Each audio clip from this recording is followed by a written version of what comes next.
Sorry കുറച്ച് late ആയി പോയി. വണ്ടിക്കാർ ട്രിപ്പ് ഉണ്ട്. അടിക്ക് തുറടാ. നീ പറ ഞാൻ പറഞ്ഞ ശരിയാവില്ല.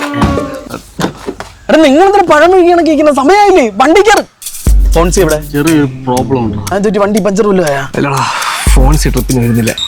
അവന്റെ അച്ഛൻ വിടണില്ല. ശരി എന്നാ അവന്റെ വീട്ടിലൊരു ഫ്രീഡം ഇല്ലാത്ത ഫാമിലിയാണ്, മനസ്സിലായ? എന്നാ നമുക്ക് അവന്റെ വീട് വരെ ഒന്ന് പോയി നോക്കിയാലോ? എന്തിന്? ഇനി അവന്റെ അച്ഛൻ നമ്മളെ ട്രിപ്പ് കൂടെ മുടക്കാനാ? നിങ്ങൾ വണ്ടി കയറി. വേറൊരു പ്രോബ്ലം കൂടെ ഉണ്ടാ. അതെന്തോന്ന്? ട്രിപ്പിന്റെ പൈസ അവന്റെ അച്ഛൻ അടിച്ചു മാറ്റി വെച്ചു. അത് അവന്റെ വീട്ടിൽ പോയി വാങ്ങിച്ചാ പോരെ? അവിടെ വേറൊരു പ്രോബ്ലം ഉണ്ട്.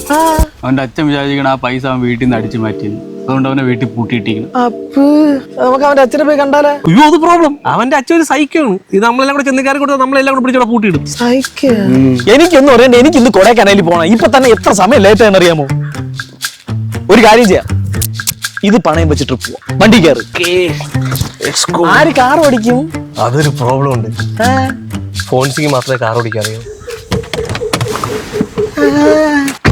എനിക്ക് മനസ്സിലാവാത്ത നിങ്ങൾക്ക് ആർക്കും ഡ്രൈവ് അറിഞ്ഞോണ്ട് ഈ കാർ എങ്ങനെ ഇവിടെ വന്ന്? റെന്റെ കാറിലെ ചേട്ടൻ കൊണ്ടിട്ട് പോടെ. എനിക്കൊന്നും അറിയണ്ട. എനിക്കിന്ന് ട്രിപ്പ് പോകണം. ഇപ്പൊ തന്നെ സമയം കുറെ ലേറ്റ് ആയി. അങ്ങനെയാണെങ്കിൽ 7:30 ഒരു ട്രെയിൻ ഉണ്ട്, നമുക്ക് അതിൽ പോയാലോ? Train set. അത് എനിക്കൊരു പ്രോബ്ലം ഉണ്ട്. അത് അച്ഛൻ പറഞ്ഞ് ഏത് അടുപ്പിൽ വേണോ പൊക്കോ 5:30 വീട്ടിൽ കയറണമെന്ന്. ഞാൻ പോണേ. ആ ബാഗ് ഇട്. കൊടൈക്കനാല് കാണാൻ വന്നതാ, ഇവിടുത്തെ കനാല് കാണാൻ വന്നതാ. കാർ ആരും കൊണ്ടുപോവാ. പൈസ തന്നിട്ട് പോടാ.